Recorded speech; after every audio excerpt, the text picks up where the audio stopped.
جتنی عظیم چیزیں ہیں ان سب کو مخفی رکھا گیا ہے۔ جمعۃ المبارک کا بابرکت دن ہے۔ اس دن میں ایک خاص گھڑی ایسی ہے کہ جس گھڑی میں بندہ جو بھی رب سے دعا کرتا ہے اللہ ہر دعا کو قبول کرتا ہے، لیکن بتایا نہیں ہے کہ وہ جمعے کے بعد ہے یا جمعہ سے پہلے۔ کیوں نہیں بتایا گیا؟ اس لیے کہ بندہ مومن ہر لمحے جمعے کے دن رب کی بارگاہ میں دل سے بھی اور زبان سے بھی اپنے گناہوں کی مغفرت طلب کرتا رہے۔ ہو سکتا ہے کسی گھڑی دعا کی قبولیت کا وقت ہو اور اللہ اس کی دعا کو قبول فرما لے۔ انسان کی موت کا کوئی وقت معین اور وقت کا تعین جو ہے وہ موت کے حوالے سے نہیں ہے۔ فَإِذَا جَاءَ أَجَلُهُمْ لَا يَسْتَأْخِرُونَ سَاعَةً وَلَا يَسْتَقْدِمُونَ۔ قیامت کو مخفی رکھا تاکہ انسان ہر لمحے اس کے لیے تیاری کرتے رہیں۔ یہی وجہ ہے کہ اللہ رب العزت نے شب قدر کو بھی مخفی رکھا ہے۔ وجہ کیا ہے؟ تاکہ لوگ اس کو آخری عشرے کی ہر طاق رات میں تلاش کرتے رہیں۔ الصلاۃ والسلام علیک یا سیدی یا رسول اللہ وعلی آلک واصحابک یا امام الانبیاء والمرسلین، اللہم صلی وسلم علی رسولک الکریم وآلہ الطاہرین، رب اغفر وارحم وانت خیر الراحمین، اللہم صلی وسلم علی رسولک الکریم وآلہ الطاہرین، رب اغفر وارحم وانت خیر الراحمین۔ رمضان المبارک کی بابرکت گھڑیاں ہیں اور رمضان المبارک کی ان بابرکت گھڑیوں میں آج جمعۃ المبارک کا بابرکت دن ہے۔ چونکہ ہمارا جو جمعۃ المبارک کا موضوع ہے وہ ایک ترتیب کے ساتھ قرآن مجید کی ایک سورت جو ہے اس کا ترجمہ اور تفسیر احباب کے گوش گزار کرتے ہیں، اسی تسلسل سے آج کی جو سورت ہے وہ سورہ قدر، انا انزلناہ فی لیلۃ القدر، اس سورت کا ترجمہ اور تفسیر انشاءاللہ آپ احباب کے سامنے بیان کرنے کی جسارت کریں گے۔ چونکہ لیلۃ القدر جو ہے وہ رمضان المبارک کی بابرکت گھڑیوں میں ہی وہ رات ہے جس کو قدر کی رات کہا گیا ہے، تو ہم انشاءاللہ آج اس سورت کا ترجمہ تفسیر اللہ کے حبیب نے کس رات کی تعین فرمائی کہ وہ رات کون سی ہے، اور ساتھ کہ اس رات ہمیں کیا کرنا چاہیے، اللہ کے نبی نے کیا فضیلتیں بیان کی ہیں، اس رات کو کیا ہوتا ہے اور اہل اسلام کو کیا کچھ کرنا چاہیے۔ انشاءاللہ اپنے وقت کے اندر رہتے ہوئے ان سب چیزوں کو میں آپ احباب کے گوش گزار کرنے کی جسارت کروں گا۔ پہلے ہم اس سورت کا ترجمہ سن لیتے ہیں، پھر اس کے بعد انشاءاللہ تفسیر کی طرف آئیں گے۔ انا انزلناہ، بے شک ہم نے نازل کیا اس قرآن کو، فی لیلۃ القدر، شب قدر میں، قدر کی رات میں ہم نے اس قرآن کو نازل کیا۔ وما ادراک، اور آپ کیا سمجھے کہ ما لیلۃ القدر، کہ وہ قدر کی رات کیا ہے۔ لیلۃ القدر، شب قدر، خیر، بہتر ہے، من الف شہر، 1000 مہینوں سے، یعنی یہ وہ رات ہے جو 1000 مہینوں سے بہتر ہے۔ تنزل الملائکۃ والروح فیہا باذن ربہم من کل امر، ارشاد فرمایا کہ ملائکہ والروح، اور روح نازل ہوتے ہیں، فیہا اس میں، باذن ربہم، اپنے رب کے اذن سے، من کل امر، ہر کام کے لیے اللہ کے اذن سے اس رات میں ملائکہ اور روح نازل ہوتے ہیں۔ سلام ہی حتی مطلع الفجر، یہ رات طلوع فجر ہونے تک سلامتی ہے، اس میں سلامتی ہی سلامتی ہے، اور جو ہی سورج غروب ہوتا ہے اس سے لے کر سورج کے طلوع ہونے تک، فجر تک، یہ رات سلامتی ہی سلامتی ہے۔ فرشتے اہل ایمان پر سلامتی ہی سلامتی بھیجتے ہیں۔ یہ احباب اس سورت کا ترجمہ۔ اب ہم اس کی تفسیر کی طرف آتے ہیں۔ انا انزلناہ فی لیلۃ القدر وما ادراک ما لیلۃ القدر، کہ قرآن جو شب قدر یعنی قدر والی رات میں نازل ہوا، کیسے نازل ہوا، کیا یکبارگی نازل ہوا یا تھوڑا تھوڑا کر کے نازل ہوا۔ حضرت جبریل امین رضی اللہ تعالیٰ عنہ روایات میں آتا ہے کہ آپ پورا قرآن مجید لے کر لیلۃ القدر میں لوح محفوظ سے آسمان دنیا کی طرف بیت العزت میں نازل کیا، یعنی لوح محفوظ سے لیا جبریل امین نے اس پورے قرآن کو، اور لے کر بیت العزت آسمان دنیا کی طرف سارا قرآن مجید یکبارگی جبریل امین لے کے آئے، اور لیلۃ القدر کی رات بیت العزت میں اس کو نازل کیا۔ پھر جبریل علیہ السلام اس قرآن کو تھوڑا تھوڑا کر کے نبی علیہ السلام پر نازل کرتے رہے، اللہ کے اذن کے حساب سے، اللہ کے حکم کے حساب سے، اور یہ مدت 23 سال بنتی ہے، یعنی 23 سال ٹوٹل لگے اس قرآن کو مکمل نازل ہونے میں۔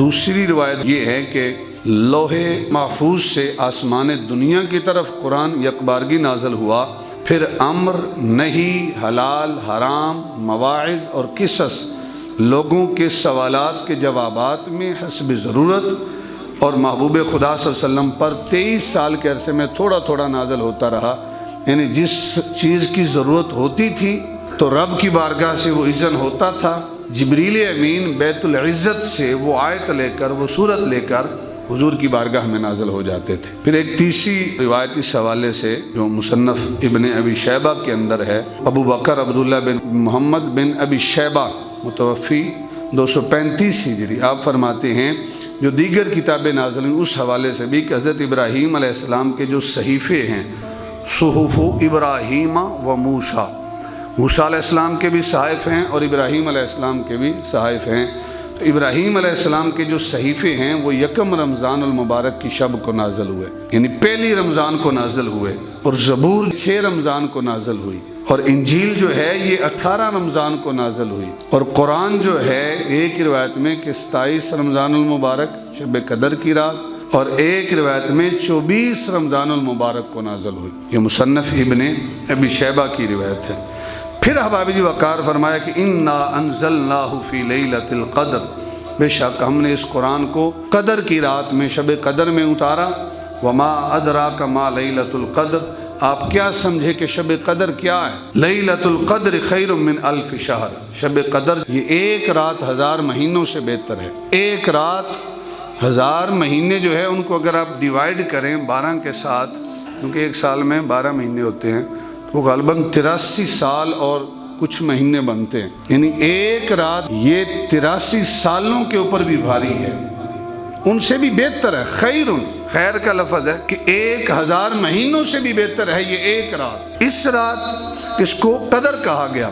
قدر کا معنی کیا ہے؟ قدر کا معنی ہے تقدیر، اور اللہ تعالیٰ نے ارشاد فرمایا قرآن میں، خلق کل شیء فقدرناہ تقدیرا، کہ اس نے ہر چیز کو پیدا کیا اور اس کا مناسب اندازہ کیا۔ اور مفسرین فرماتے ہیں کہ اس رات میں یعنی شب قدر میں، لیلۃ القدر میں، اللہ تعالیٰ آئندہ سال کے جو امور چاہتا ہے وہ مقدر فرما دیتا ہے، یعنی ایک شب قدر سے لے کر، لیلۃ القدر سے لے کر اگلے سال کی جو لیلۃ القدر ہے، اس سال کے اندر جتنے امور ہونے ہوتے ہیں، جو کچھ ہونا ہوتا ہے، اللہ تعالیٰ پورے سال کے امور جو ہے اس کو تقدیر فرما دیتا ہے، اس کو مقدر فرما دیتا ہے کہ اس سال کے اندر یہ معاملات ہوں گے۔ پھر احباب جی وقار روایات میں اس قدر آتا ہے کہ اس سال میں کتنے لوگوں کو موت آئے گی، کتنے لوگ ہیں جو زندگی یہاں گزار رہے ہیں اور انہوں نے اس سال کے اندر اس دنیا سے پردہ کر جانا ہے، یہ لکھ دیا جاتا ہے۔ پچھلے رمضان المبارک میں ہمارے دوست احباب نوجوان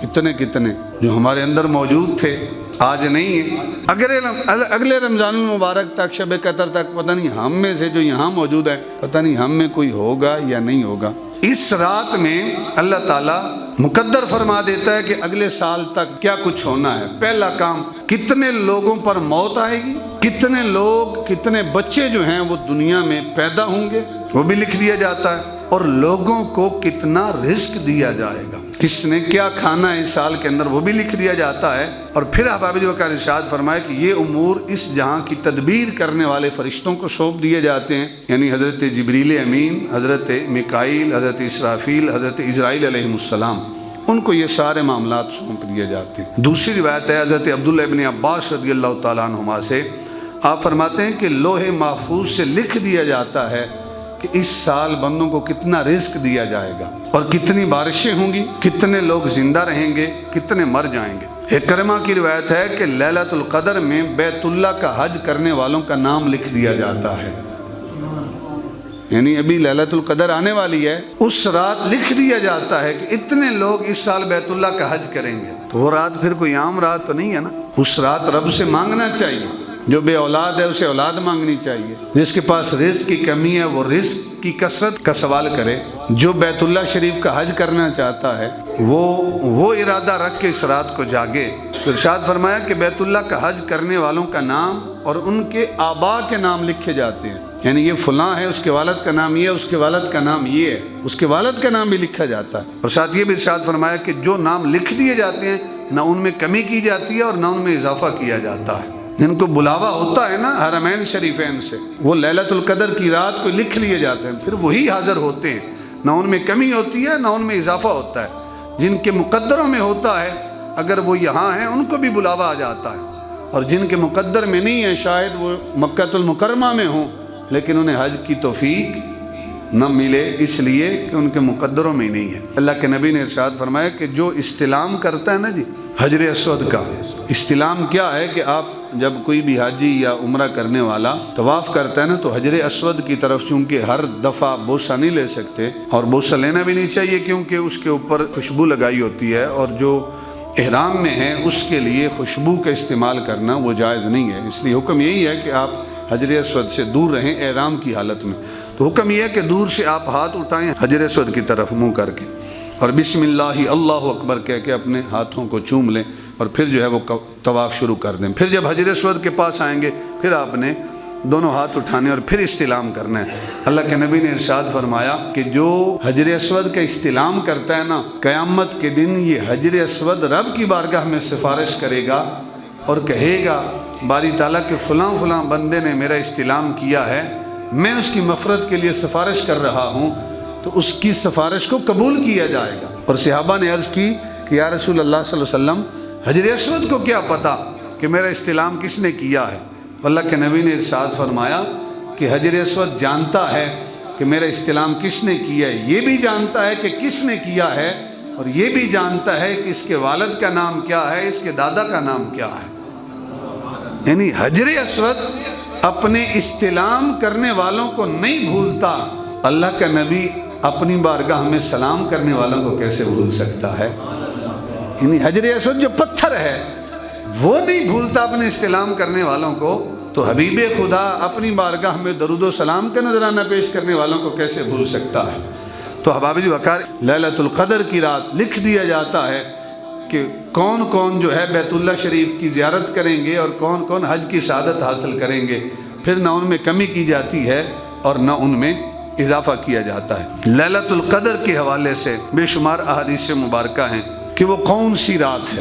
اللہ کے نبی نے ارشاد فرمایا، یہ بخاری شریف اور مشکات شریف کی حدیث مبارکہ ہے، بڑی کمال کی حدیث مبارکہ۔ حضرت ابو ہریرہ رضی اللہ تعالیٰ عنہ اس حدیث کے راوی، آپ ارشاد فرماتے ہیں عن ابی ہریرہ رضی اللہ تعالیٰ عنہ قال قال رسول اللہ صلی اللہ علیہ وسلم من صام رمضان ایمانا و احتسابا غفر له ما تقدم من ذنبه۔ اللہ کے نبی نے ارشاد فرمایا کہ جس سے رمضان المبارک کی بابرکت گھڑیاں نصیب ہوئیں اور ایمان والے نے ان گھڑیوں کو ضائع نہیں کیا، من صام رمضان، اس نے کیا کیا؟ رمضان کے روزے رکھے، اس کو ضائع نہیں کیا، یعنی رمضان کی گھڑیوں کو اس نے پامال نہیں کیا، اس نے اس کی جو برکتیں ہیں اس کو اپنے دامن میں سمیٹا اور اس کی بے توقیری نہیں کی، لوگوں کے سامنے کھاتا پھرتا نہیں تھا۔ من صام رمضان، اللہ کے نبی نے ارشاد فرمایا ایمان اور اخلاص اور ثواب کی نیت سے جس نے رمضان کے روزے رکھے، پہلے رمضان سے لے کر آخری تک جس نے روزے رکھے، اللہ کے نبی ارشاد فرماتے ہیں غفر له ما تقدم من ذنبه، اللہ تعالیٰ اس بندے کے پچھلے سارے گناہوں کو معاف کر دیتا ہے جس نے رمضان کے روزے رکھے۔ حالانکہ یہ جو اب رمضان کا سیزن چل رہا ہے اس میں روزہ رکھنا کوئی اتنا مشکل کام نہیں ہے۔ اگر کوئی اپنی عادت سے مجبور ہو تو وہ الگ بات ہے، اور یہ کہے کہ بھئی میں تو نہیں رکھ سکتا، میں تو بیمار ہوں، میں تو یہ ہوں، میں تو یہ ہوں، اپنی ذات کو جو ہے تسلی دینے کے لیے۔ حقیقت یہ ہے کہ ان گھڑیوں میں رمضان کا روزہ رکھنا کوئی مشکل کام نہیں ہے، اور اجر کتنا ہے؟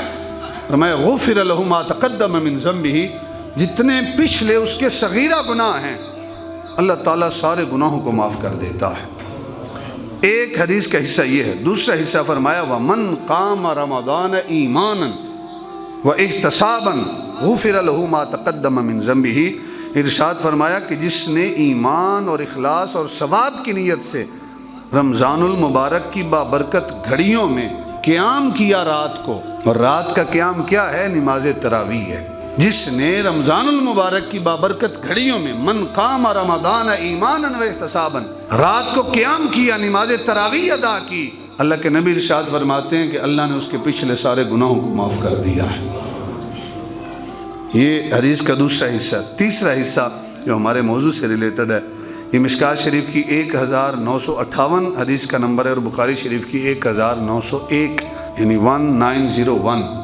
اللہ کے نبی نے ارشاد فرمایا کہ من قام لیلۃ القدر ایمانا و احتسابا غفر له ما تقدم من ذنبہ، فرمایا کہ جس نے ایمان اور اخلاص اور ثواب کی نیت سے، جسے اللہ رب العزت نے شب قدر عطا فرمائی، لیلۃ القدر عطا فرمائی، اور بندہ مومن نے اس رات ایمان، اخلاص اور ثواب کی نیت سے اس رات قیام کیا، نوافل ادا کیے، اللہ کی بندگی بجا لائی، فرمایا اللہ اس کے بھی پچھلے سارے گناہوں کو معاف کر دے گا۔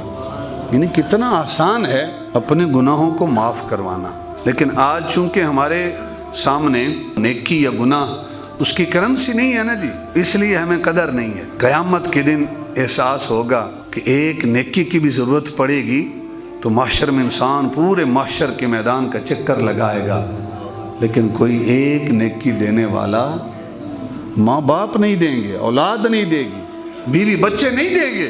آج رمضان المبارک کی بابرکت گھڑیاں ہیں اور لیلۃ القدر کی مبارک گھڑیاں آنے والی ہیں۔ اللہ رب العزت نے ہمیں زندگی میں یہ موقع دیا ہے، ہمارا حق بنتا ہے کہ ہم ان گھڑیوں کو ضائع نہ کریں۔ پھر احباب جی وقار، اللہ رب العزت نے لیلۃ القدر جو شب قدر ہے اس کو بتایا نہیں ہے حضور نے، یعنی واضح نہیں کیا کہ قدر کی رات فلاں رات ہے۔ یہ بھی ہے کہ 21ویں رات ہے، 23ویں رات ہے، 25ویں رات ہے، 27ویں ہے، 29ویں ہے۔ بعد صحابہ نے ایک ایک کو متعین کیا، بعد صحابہ نے قسم بھی اٹھائی کہ فلاں رات ہے، بعد صحابہ نے کہا بھائی پورا سال رات کو قیام کرنا چاہیے تو پھر آپ کو وہ قدر کی رات مل جائے گی، لیکن اس رات کو چھپایا گیا ہے۔ وجہ کیا ہے اس رات کے چھپانے میں؟ وجہ یہ ہے کہ اگر بتا دیا جاتا کہ فلاں قدر کی رات ہے تو جو نیک ہیں جن کی عادت بنی ہوئی ہے وہ تو اس رات عبادت کر لیتے اور ایک ایک عمل کا ثواب پتہ نہیں کتنے ہزاروں گنا مل جاتا، لیکن جو گناہ گار ہے اگر وہ اس رات عبادت نہ کر سکتا اور اس رات بھی گناہ کر لیتا تو پھر اس کو گناہ بھی اتنا زیادہ ہوتا کہ اس رات اس نے گناہ کیا ہے لہذا اس کا گناہ بھی اتنا زیادہ ہے۔ اس رات کو چھپایا گیا ہے۔ اللہ کے نبی تشریف لائے نا، صاحب تفسیر کبیر امام فخر الدین رازی نقل فرماتے ہیں، حضور تشریف لائے نا مسجد نبوی میں تو ایک شخص مسجد میں آرام کر رہا تھا۔ محبوب خدا نے ارشاد فرمایا، مولا کائنات حضرت علی المرتضیٰ سے ارشاد فرمایا کہ جاؤ اس کو جگاؤ اور اس کو کہو کہ وضو کر کے نماز ادا کرے، نماز کا ٹائم ہے۔ تو حضرت علی المرتضیٰ شیر خدا رضی اللہ تعالیٰ عنہ تشریف لے گئے، حضور کا حکم تھا، اور جو نوجوان لیٹا ہوا تھا اس کو بیدار کیا کہ بھئی وضو کرو، نماز کا ٹائم ہے۔ بیدار ہوا تو محبوب خدا سے حضرت علی المرتضیٰ شیر خدا نے پوچھا کہ یا رسول اللہ صلی اللہ علیہ وسلم،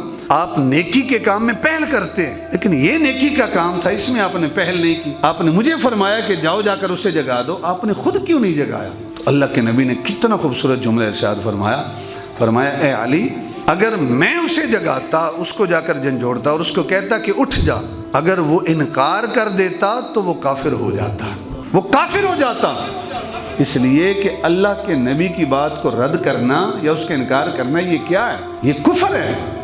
اور میں نے اس لیے تجھے فرمایا کہ تو جا کر اسے جگا دے، اس لیے کہ اگر وہ تیری بات کا انکار بھی کر دے، اے علی تیری بات کا انکار کفر نہیں ہے۔ اللہ تعالیٰ نے اس رات کو مبہم رکھا ہے، شب قدر کی رات کو، لیلۃ القدر کو، اس لیے کہ لوگ اس کو تلاش کریں۔ ایک وجہ تو یہ ہے کہ لوگ ہر طاق رات میں اس کو تلاش کریں، زیادہ سے زیادہ عبادت کر لیں۔ اگر پتہ چل جائے بھائی 27ویں رات ہی شب قدر کی ہے تو 25ویں رات کو تو کوئی نہیں جاگے گا، 29ویں رات کو تو کوئی نہیں جاگے گا۔ ایک یہ بھی ہے کہ اس کو مبہم رکھا تاکہ ہر طاق رات میں قیام کیا جائے اور اللہ اس کو پسند فرماتا ہے۔ اور ایک وجہ یہ ہے کہ اس کو مبہم رکھا گیا کہ نیک تو عبادت کریں گے، جس گناہ گار کو پتہ ہوا کہ یہ شب قدر کی رات ہے اور پھر وہ گناہ کرے گا، وہ برائی کا ارتکاب کرے گا، تو پھر اس کا گناہ ایک گناہ نہیں لکھا جائے گا، اس کا گناہ پھر اس حساب سے لکھا جائے گا، اس لیے اس کو مخفی رکھا گیا۔ اور تیسری بات یہ بھی ہے کہ جتنی عظیم چیزیں ہیں ان سب کو مخفی رکھا گیا۔ کتنی عظیم چیزیں؟ آج جمعۃ المبارک کا بابرکت دن ہے، اس دن میں ایک خاص گھڑی ایسی ہے کہ جس گھڑی میں بندہ جو بھی رب سے دعا کرتا ہے اللہ ہر دعا کو قبول کرتا ہے۔ لیکن بتایا نہیں ہے کہ وہ جمعے کے بعد ہے یا جمعہ سے پہلے۔ امام صاحب جب فرض کے بعد دعا کرتے ہیں کیا وہی گھڑی ہے یا اس کے علاوہ کوئی گھڑی ہے؟ بتایا نہیں گیا۔ کیوں نہیں بتایا گیا؟ اس لیے کہ بندہ مومن ہر لمحے جمعے کے دن رب کی بارگاہ میں دل سے بھی اور زبان سے بھی اپنے گناہوں کی مغفرت طلب کرتا رہے۔ ہو سکتا ہے کسی گھڑی دعا کی قبولیت کا وقت ہو اور اللہ اس کی دعا کو قبول فرما لے۔ پھر احباب جی وقار، انسان کی موت کا کوئی وقت معین اور وقت کا تعین جو ہے وہ موت کے حوالے سے نہیں ہے۔ فَإِذَا جَاءَ أَجَلُهُمْ لَا يَسْتَأْخِرُونَ سَاعَةً وَلَا يَسْتَقْدِمُونَ۔ اگر ایک بندے کو بتا دیا جائے نا بھائی تیری زندگی 80 سال ہے، تو مجھے بتائیں پہلے 60 70 75 سال جو ہے وہ کوئی نیکی کی طرف آئے گا؟ وہ کہے گا 80 سال زندگی ہے، بھائی ٹھیک ہے گناہ کرتے رہو، آخری 1-2 سال توبہ کر لیں گے، یہی کرے گا نا۔ اس لیے موت کے وقت کا تعین نہیں ہے۔ یہ تلوار لٹک رہی ہے کہ بھئی مسجد میں آئے ہیں، پتہ نہیں باہر نکلنا نصیب بھی ہوگا یا نہیں، اس لیے ہر لمحے موت کی تیاری۔ پھر احباب جی وقار، قیامت کا دن ہے، کوئی تعین نہیں ہے کہ کب آئے گی قیامت۔ اگر ہمیں پتہ چل جائے کہ بھئی ہماری زندگی کے بعد ہی قیامت آئے گی تو ہم کہیں گے بھئی ٹھیک ہے ہمارے مرنے کے بعد آئے گی، کون سے پریشانی کی بات ہے، تو تعین نہیں ہے۔ اور اگر یہ ہو کہ بھئی قیامت بڑی دور ہے تو بندے کہیں گے بھئی ٹھیک ہے بڑی دور ہے، تھوڑے گناہ کر لو پھر بعد میں توبہ کر لیں گے، دیکھی جائے گی۔ اس لیے قیامت کو مخفی رکھا تاکہ انسان ہر لمحے اس کے لیے تیاری کرتے رہیں۔ یہی وجہ ہے کہ اللہ رب العزت نے شب قدر کو بھی مخفی رکھا ہے۔ وجہ کیا ہے؟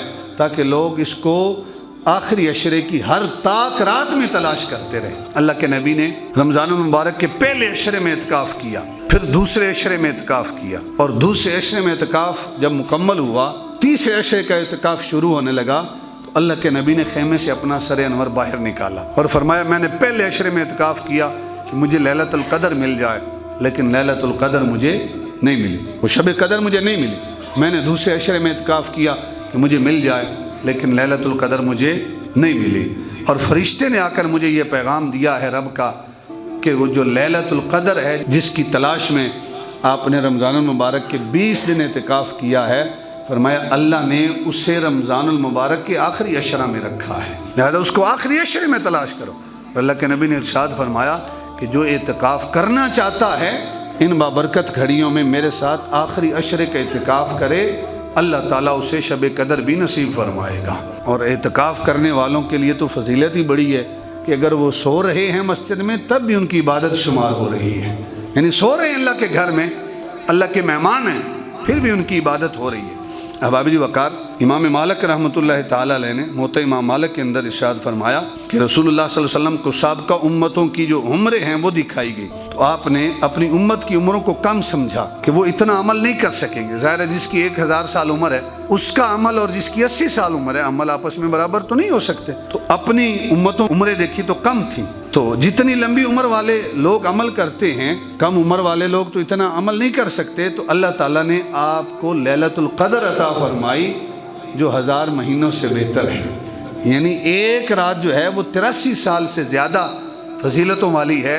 اگر کوئی بندہ ایک رات جاگ کر گزارے تو گویا ایسے ہی ہے جیسے اس نے 83 سال جاگ کر اللہ کی بندگی اور عبادت کی ہے۔ امام ابن ابی حاتم نے نقل کیا ہے، مجاہد بیان کرتے ہیں کہ نبی اکرم صلی اللہ علیہ وسلم نے بنی اسرائیل کے ایک شخص کا ذکر کیا جو اللہ کی راہ میں 1000 سال تک ہتھیار پہنے رہا، 1000 سال جس نے جہاد کیا۔ مسلمانوں کے اس پر تعجب ہوا کہ کتنا اللہ کا نیک بندہ 1000 سال تک جو ہے وہ ہتھیار پہنے رہا اور اس نے جہاد کیا ہے۔ تو جب حضور کے صحابہ کو تعجب ہوا تو اللہ تعالیٰ نے یہ آیتیں نازل فرما دی، انا انزلناہ فی لیلۃ القدر وما ادراک ما لیلۃ القدر لیلۃ القدر خیر من 1000 شہر، کہ اے حبیب اگر ان کی 1000 سال عبادت ہے تو اللہ تعالیٰ نے ایک رات ایسی عطا فرمائی ہے جو 83 سالوں سے بھی زیادہ جن کی عبادت ہے، جو 83 سالوں سے بھی ایک رات بہتر ہے۔ پھر احباب جی وقار، اللہ کے نبی نے ارشاد فرمایا، حضرت علی بن عروہ بیان کرتے ہیں کہ ایک دن محبوب خدا نے ذکر کیا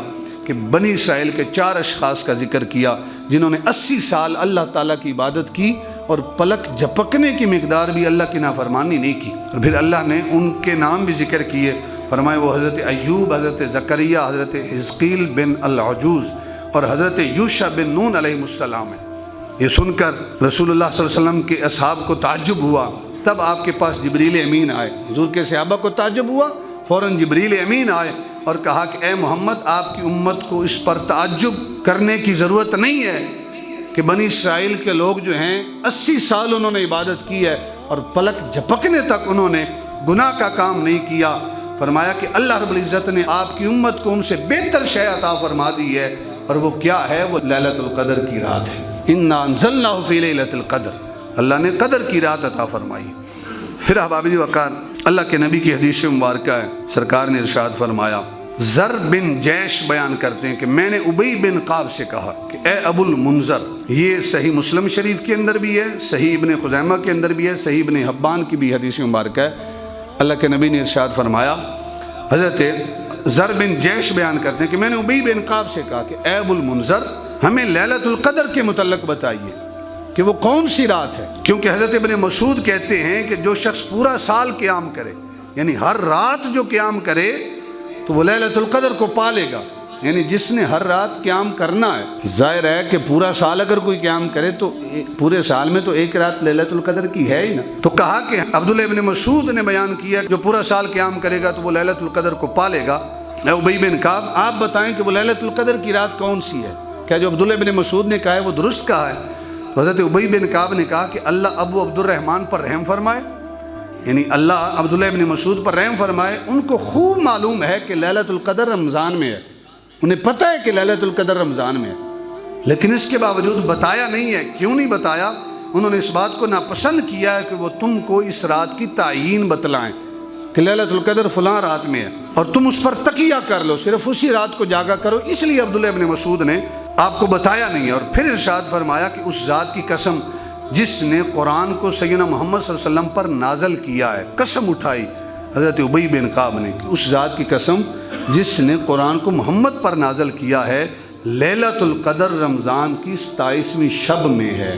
قسم اٹھائی کہ جس لیلۃ القدر کو تم تلاش کرنے کی فکر کر رہے ہو وہ کسی اور رات میں نہیں ہے، وہ رمضان المبارک کی جو آخری عشرہ ہے اس کی 27ویں شب میں ہے وہ رات۔ یعنی قسم اٹھائی، اور قسم اٹھا کے انشاءاللہ بھی نہیں کہا، انشاءاللہ وہ 27ویں شب میں ہے، وہ 27ویں شب میں ہے، ساتھ نہیں کہا کہ انشاءاللہ وہ فلاں رات میں ہی ہے۔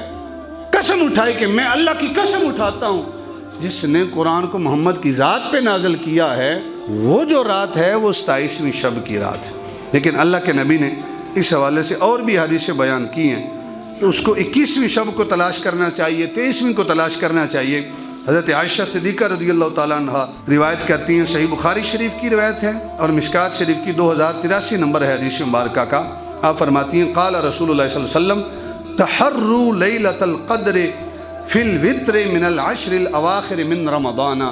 سید عائشہ صدیقہ ارشاد فرماتی ہیں کہ محبوب خدا نے ارشاد فرمایا تحروا، تم تلاش کرو، لیلۃ القدر، لیلۃ القدر کو، فی الوتر من العشر الاواخر من رمضان، رمضان کے آخری عشرے کی جو طاق راتیں ہیں، ان طاق راتوں میں تم لیلۃ القدر کو تلاش کرو۔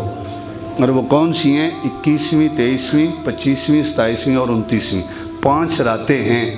اگر 5 راتوں میں انسان کو وہ قدر کی رات مل جائے، وہ شب قدر مل جائے، اللہ کی ذات کی معرفت مل جائے، اللہ کے نبی کی ذات کی معرفت مل جائے، تو وہ خسارے کا سودا صرف 5 راتیں جا کر گزارنی ہے۔ ایک سال میں صرف 5 راتیں، ایک سال کے اندر کتنے دن؟ 12 مہینے، اور ایک مہینہ 30 دن کا، 360 کے قریب دن بنتے ہیں۔ ان 360 دنوں میں صرف 5 راتیں جا کر گزاریں۔ اگر 5 راتیں جا کر گزاریں گے، فضیلتیں کیا ہیں کہ جو اس رات میں عبادت کرتا ہے، اللہ کے فرشتے آسمان چھوڑ کے زمین پہ آتے ہیں اور اللہ کے بندوں کے ساتھ مصافحہ کرتے ہیں، سلام کرتے ہیں اللہ کے بندوں کے ساتھ، جو اس رات جو ہے وہ قیام کرتے ہیں، غفلت کی نیند میں نہیں گزارتے۔ پھر احباب وقار، تیسری حدیث مبارکہ جس کی راوی بھی سید عائشہ صدیقہ ہیں رضی اللہ تعالیٰ عنہ، فرماتی ہیں قالت کان رسول اللہ صلی اللہ علیہ وسلم یجتہد فی العشر الاواخر ما لا یجتہد فی غیرہ، مشکات شریف کی 2029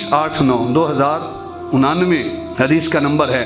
آپ فرماتی ہیں کہ جس قدر رمضان المبارک کی آخری عشرے میں محبوب خدا عبادت اور سخاوت کرتے تھے، فرماتی ہیں سخاوت کرنے میں کوشش کرتے تھے، اس کے علاوہ رمضان کی آخری عشرے کے علاوہ اللہ کے نبی کسی اور عشرے میں، کسی اور راتوں میں اتنی کوشش نہیں کرتے تھے جتنی رمضان کے آخری عشرے میں حضور کوشش کرتے تھے۔ اگر حضور کی سنت یہ ہے کہ آخری عشرے میں جاگ کر آخری عشرے کو گزارا جائے تو حضور کی اس سنت کو ہم نے بھی زندہ کرنا ہے نا جی، ہم ہی حضور کی امت ہیں، ہم نے اس سنت کو بھی تو زندہ کرنا ہے۔ چوتھی حدیث مبارکہ جو متفق علیہ بخاری و مسلم شریف کے اندر مشکات شریف کی 2090 حدیث کا نمبر ہے۔ سید عائشہ صدیقہ اس حدیث کی راوی ہیں، فرماتی ہیں قالت کان رسول اللہ صلی اللہ علیہ وسلم اذا دخل العشر شد مئزرہ واحیا لیلہ وایقظ اہلہ۔ سید عائشہ صدیقہ ارشاد فرماتی ہیں کہ جب رمضان المبارک کا آخری عشرہ شروع ہو جاتا تھا، آخری عشرہ، تو رسول اللہ صلی اللہ علیہ وسلم عبادت کے لیے کمر بستہ ہو جاتے تھے۔ شذ مئزرہ، حضور اپنی کمر کو کس کے باندھ لیتے تھے، عبادت کے لیے کمر بستہ ہو جاتے تھے۔ حضور خود بھی وَأَحْيَا لَيْلَهُ، حضور خود بھی شب بیداری فرماتے تھے، رات کو جاگ کر گزارتے تھے۔ وَأَيْقَظَ أَهْلَهُ، اور اللہ کے نبی اپنے اہل و عیال کو، اپنے گھر والوں کو بھی اللہ کے نبی اس رات جاگ کر شب بیداری کی ترغیب دلاتے تھے، اپنے گھر والوں کو بھی جگاتے تھے۔ یہ بھی حضور کی سنت ہے کہ شب قدر کو خود بھی شب بیداری کی جائے اور جو گھر کے افراد ہیں ان کو بھی جگایا جائے، تاکہ وہ ان راتوں کے اندر یہ جو طاق راتیں ہیں ان میں وہ بھی شب بیداری کر کے اپنے رب کو منا لیں۔ پانچویں حدیث مبارکہ جو شب قدر کے حوالے سے اللہ کے نبی نے ارشاد فرمایا کہ خاص دعا ہے جو اس رات قبول ہوتی ہے، وہ کیا؟ سید عائشہ صدیقہ بیان کرتی ہیں کہ میں نے عرض کی اللہ کے رسول کی بارگاہ میں کہ مجھے بتائیں اگر میں جان لوں کہ شب قدر کون سی رات ہے، 21ویں ہے، 23ویں ہے، 27ویں ہے، 25ویں ہے، 29ویں ہے، اگر میں جان لوں کہ فلاں رات شب قدر کی ہے تو میں اس میں کیا دعا کروں، اس رات میں کون سی دعا کروں؟ تو اللہ کے نبی نے وہ دعا سکھائی ہے، ان طاق راتوں میں اس دعا کی کثرت کریں۔ وہ دعا کیا ہے؟ یہ مسند احمد بن حنبل کی اور ابن ماجہ اور جامع ترمذی شریف کی روایت ہے۔